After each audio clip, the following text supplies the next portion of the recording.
Europe 1, bonjour. Raphaël Duchemin.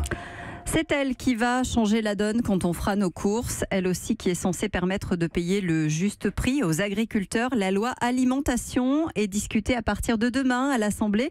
Et c'est vous qui en êtes le rapporteur, Jean-Baptiste Mort. Bonjour. Bonjour. Merci d'être avec nous sur Europe 1. Vous êtes député de la Creuse, député de La République En Marche. Vous êtes aussi et surtout éleveur de vaches à Guéret, à côté de Guéret. Oui, tout à fait. J'y étais encore il y a quelques heures puisque j'étais à l'ensilage d'herbe hier, donc dimanche, toute la journée pour faire les stocks pour l'hiver prochain d'alimentation pour mes vaches. C'est donc voilà. Un dossier que vous connaissez particulièrement bien. Alors ce projet de loi, il s'intitule très exactement « Pour l'équilibre des relations commerciales dans le secteur agricole et alimentaire et une alimentation saine et durable ». Ça veut bien dire ce que ça veut dire. Tout le monde, vous, agriculteurs, nous, consommateurs, sommes censés nous y retrouver. C'est le cas ?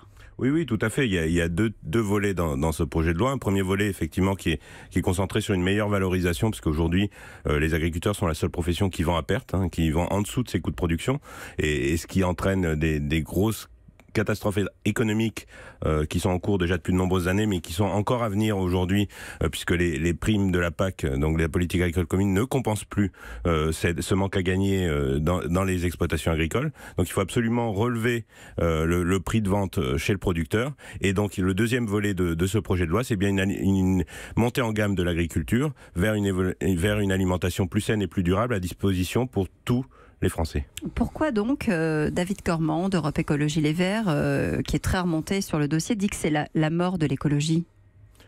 Je ne sais pas, parce qu'il y a un certain nombre d'avancées significatives dans ce projet de loi concernant l'écologie. Vous dites révolution, le ministre aussi, et lui dit ça tourne le dos à l'agriculture d'avenir. C'est vraiment deux lectures totalement opposées. Oui, et je ne suis pas du tout d'accord avec cette lecture-là, puisque on a un certain nombre de choses qui sont faites pour assurer la montée en gamme de l'agriculture, avec notamment l'augmentation du pourcentage dans l'alimentation collective, on va dire dans la restauration collective, un objectif en 2022 de 50% d'aliments bio sous signe officiel de qualité ou locaux dans cette restauration collective, ce qui est un signal fort. Il faut que d'ici 4 ans, ce soit atteint, ces objectifs de 50%, sachant qu'on est autour de 4% aujourd'hui.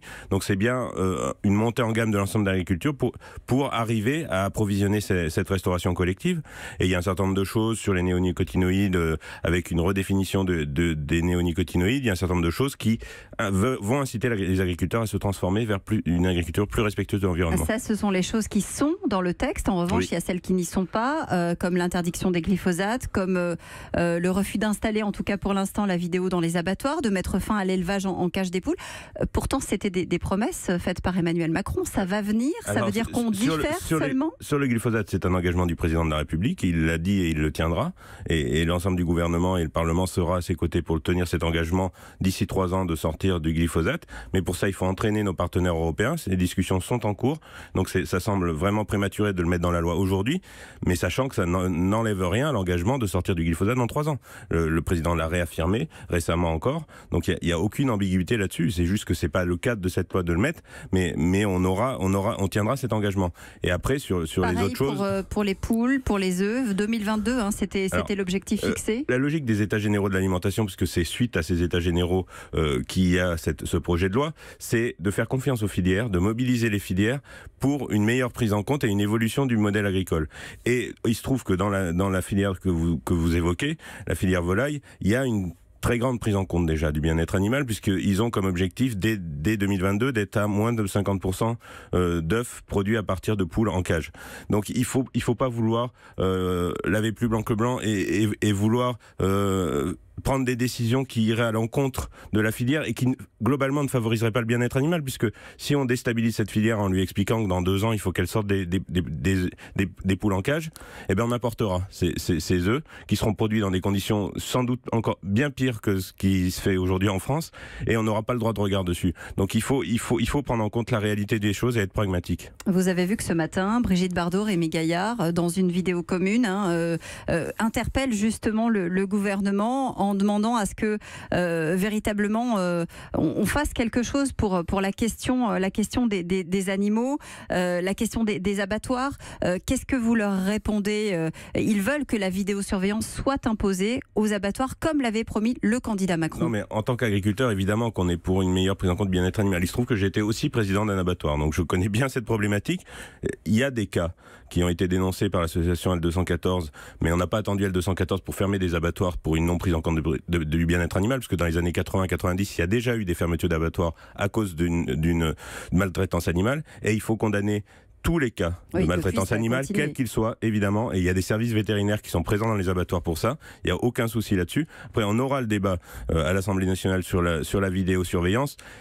On a un certain nombre déjà dans le projet de loi, on renforce le responsable protection animale qui est présent dans l'abattoir, on lui donne un vrai statut de lanceur d'alerte qu'il n'avait pas jusqu'à présent et qui lui permet d'alerter les services vétérinaires dès qu'il y a un manquement au bien-être animal. Donc il y a des choses déjà, il y aura sans doute des discussions parlementaires qui viendront les enrichir. Après les leçons, je voudrais bien que tous ces gens qui parlent des abattoirs les connaissent un petit peu mieux, ça éviterait de mettre tout le monde dans le même panier, alors que croyez-moi, les filières françaises sont déjà des filières d'excellence en matière de bien-être animal. Je voudrais qu'on revienne sur le prix payé à l'agriculteur, payé aussi par le consommateur. Qu'est-ce qui nous garantit demain que ça ne va pas augmenter pour nous qui allons acheter les produits? Il n'y a aucune raison. Là, aujourd'hui, ce qu'il y a comme mesure, c'est une contractualisation de la part du producteur qui prend en compte ses coûts de production. Et après, au niveau de la grande distribution, on va encadrer les promotions et augmenter ce qu'on appelle le seuil de revente à perte, c'est-à-dire qu'on va empêcher les grandes surfaces de vendre à perte, ce qu'elles font aujourd'hui sur un certain nombre de produits. Elles vendent à perte un certain nombre de produits pour être concurrentielles avec leurs concurrents immédiats. Et pour se rattraper de cette vente à perte, elles vont prendre des marges conséquentes sur d'autres produits, comme les produits agricoles non transformés, ce qui fait qu'elles vont mettre une pression énorme sur les produits agricoles. Mais aujourd'hui, ce qu'on veut, c'est une répartition différente des marges, et on peut très bien avoir une hausse de ce seuil de revente à perte sans avoir d'impact sur le consommateur. Vous savez ce que me disait il y a quelques semaines de cela, pendant le salon de l'agriculture, le PDG de Nestlé France, Richard Girardot, il disait, à la question qui va gagner, il disait la distribution forcément, le consommateur ne gagnera pas, ni l'agriculteur. On a eu des discussions la semaine dernière, on est en train d'aménager un certain nombre de choses dans la loi. J'avais sorti par un amendement l'ensemble des produits agricoles et agroalimentaires, des négociations annuelles. Voilà, il y a des choses qui vont évoluer dans ce projet de loi et c'est tout le but de cet examen parlementaire. Il y a des choses qui étaient dans le projet et on est en train de l'enrichir actuellement et on va encore l'enrichir durant cette semaine. Et oui, ça commence dès demain. Merci beaucoup d'être venu ce matin en direct sur Europe 1, 6h26.